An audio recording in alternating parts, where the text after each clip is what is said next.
Sekarang permasalahan sedang hangat. Di mana Allah di arsy? Bagaimana memahaminya? Dan sebagainya.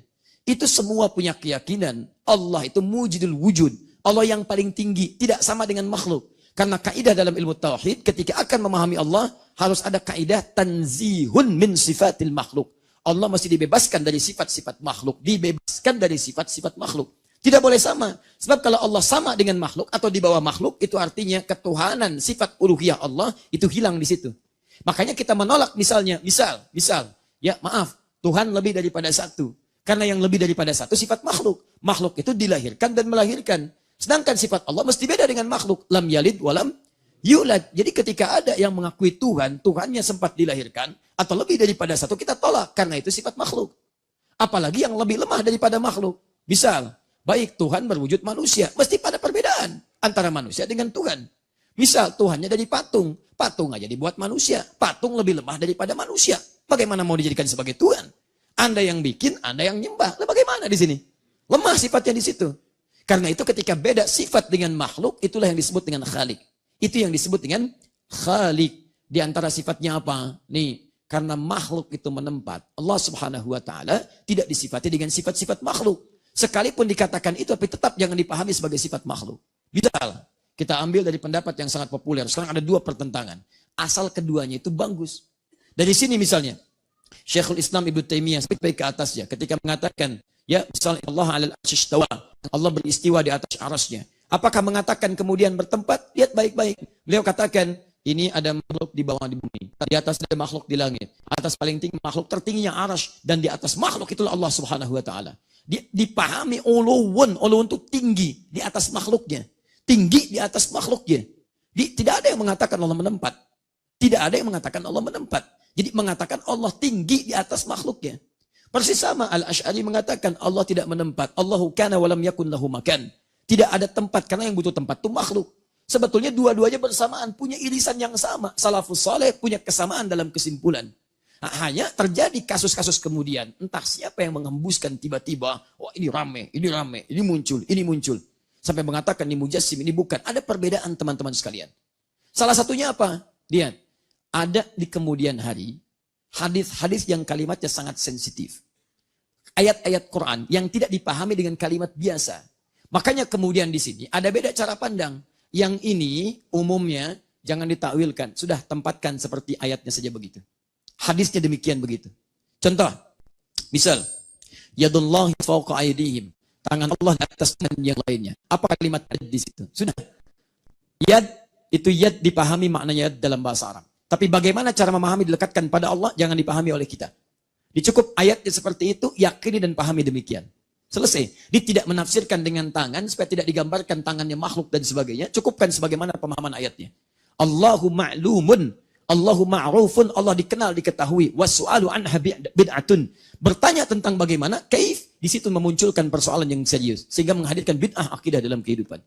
Nah, ada persoalan lain ketika disebutkan, dia bertanya bagaimana. Contoh, saya pernah menyampaikan hadis ini. Yanzilu Rabbuna tabaraka wa ta'ala.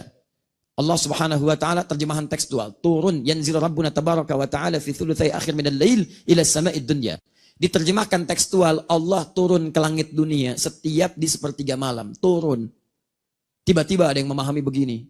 Ustaz, kalau turun, apakah turun dengan sifatnya atau dengan zatnya? Kalau turun dengan zatnya, bagaimana memahaminya? Misal Ustaz tinggal di Jakarta. Ini ada yang di Papua. Papua dengan Jakarta kan bedanya 2 jam Ustaz. Ketika Allah turun di Papua, artinya di Jakarta kan belum subuh. Belum masuk waktu itu. Berarti Allah nggak turun di Jakarta Ustaz. Ketika kemudian waktu Jakarta muncul sepertiga malam, Papua sudah lewat Ustaz. Berarti Allah nggak ada di Papua. Bagaimana cara memahaminya? Nah, solusi yang pertama yang ini mengatakan, kamu jangan samakan dengan sifat makhluk. Jangan samakan turun ya turun, tapi atas sifatnya Allah Subhanahu wa taala. Yang ini Al-Asy'ari, pada orang seperti ini itu mesti bantu pemahamannya. Karena orang ini selalu menggambarkan visualisasi, bahaya kalau tergambarkan. Maka diberikan solusi. Jika ada kalimat-kalimat seperti itu, takwilkan. Takwilkan itu dibawa kepada makna hakikatnya. Hakikat yang dimaksudkan, inti persoalan di hadis itu yang disampaikan. Contoh, inti hadis tadi apa? Inti hadisnya adalah Allah menurunkan 3 hal. Berupa rahmatnya. Dari rahmat itu Allah turunkan 3 jenis. 1, mengabulkan semua doa yang dipanjatkan. Awas, hati-hati. Yang kedua, memberikan permintaan setiap yang dimohonkan. Yang ketiga, memberi ampunan setiap yang memohon ampun. Sehingga ditafsirkanlah kalimatnya, Allah menurunkan rahmatnya supaya tidak gambarkan di benaknya itu bagaimana Allah turun dan sebagainya. Inilah metode takwil untuk menghilangkan pemahaman-pemahaman supaya tidak ada menyatu dengan tempat dan dengan jasad. Ada yang menolak, nggak bisa, nggak boleh ditakwilkan, harus begini-begini. Antum nggak mungkin memahami seperti itu karena ada ayat-ayat yang ketika tidak dipahami dengan itu nggak bisa. Misal, nasullaha fanasiyahum. Mereka lupa dengan Allah, Allah pun lupa dengan mereka. Bagaimana antum bisa menisbatkan sifat lupa dengan Allah? Allah lupa dengan mereka. Apakah Allah punya sifat lupa? Oh, jangan dipahami begitu. Serahkan kepada Allah. Oh, Masya Allah. Bagaimana menyerahkan kepada Allah? Allah mesti bebas dari sifat lupa. Makanya diterjemahkan dengan terjemah ta'wiliyah. Apa terjemahnya? Allah mengabaikan mereka. Mencampakkan mereka. Bukan berarti lupa. Karena mereka tidak ingat Allah, diabaikan oleh Allah Subhanahu wa ta'ala. Kita menafikan sifat lupa dari Allah, menerjemahkan dengan kalimat yang senilai dengan keagungan Allah Subhanahu wa ta'ala. Di asalnya prinsipnya sama. Prinsipnya sama. Tidak ada kaitan dengan kalimat-kalimat yang muncul perdebatkan sekarang. Karena itu saya sarankan pada Anda, kalau ada perdebatan-perdebatan di kalangan hal yang tidak membuat kita lebih taat, hanya membuat kita kemudian ramai saja, komentar ini, komentar itu, sampai Sun Gokong di bawah-bawah, sampai Arwan di bawah, macam-macam di bawah-bawah, dia pun belum tentu paham tentang itu. Ya, makanya saran saya, lebih baik tepikan hal demikian. Kemudian kalau ada ulama berpendapat, lihat ulamanya. Kemudian setelah itu, sikapi dengan baik, hormati, husnudzan dulu. Jadi kalau ada ahli ilmu berpendapat, jangan kemudian antum, mohon maaf ya, mohon maaf, jangan antipati dulu. Dengarkan dulu, bandingkan dulu, sepakat ambil, tidak sepakat tinggalkan. Itu paling gampang. Ngapain antum mencela orang lain? Gak ada kerjaan di situ. Gak ada kerjaan. Mencela itu gak pernah diajarkan. Lihat, tunjukkan pada saya dari Quran mana ayat yang membolehkan mencela sama muslim. Apalagi mencela ulama. Gak ada. Jadi kalau anda gak sepakat, cukup tinggalkan, cari yang lebih kuat. Selesai persoalan. Ini mencela ini mencela itu. Gak akan pernah selesai persoalannya. Jelas ya? Maka saya tegaskan di akhir, tidak boleh, tidak saya perkenankan. Ada satu orang pun belajar dengan saya, kemudian mencela orang lain. Saya tidak pernah mengajarkan antum untuk mencela orang lain.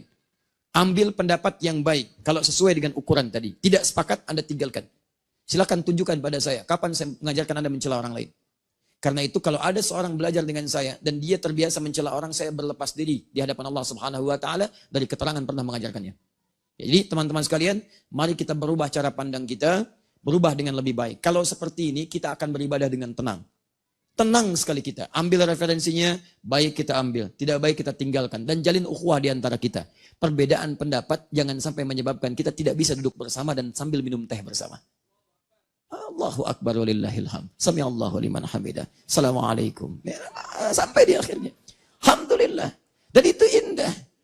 Beda pendapat di gula aja enak. Yang satu nggak pakai gula, yang satu pakai gula. Sama-sama minum teh. Akhi, berapa gulanya? Jangan banyak-banyak lah. Yang penting jangan terlampau manis. Yang penting setia. Masya Allah. Enak. Saya nyaman minum. Catat tuh, bikin status. Ya, luar biasa. Nggak ada masalah. Jadi tetap teman-teman sekalian, kopi pahit ada yang minum. Kopi manis ada yang minum. Tengah-tengah ada yang minum. Semuanya minum kopi. Selesai masalah. Kadang-kadang kita memang tidak adil. Ya, begitu enak dipuji kopinya. Begitu bermasalah, yang salahin gulanya. Silakan cek, teh enak, dipuji tehnya, enak nih teh, Masya Allah. Kopi enak, dipuji kopinya, enak nih kopi. Susu nyaman, manis nih susunya. Begitu kena penyakit gula, gula yang salah. Masya Allah. Taib ya, paham sampai sini?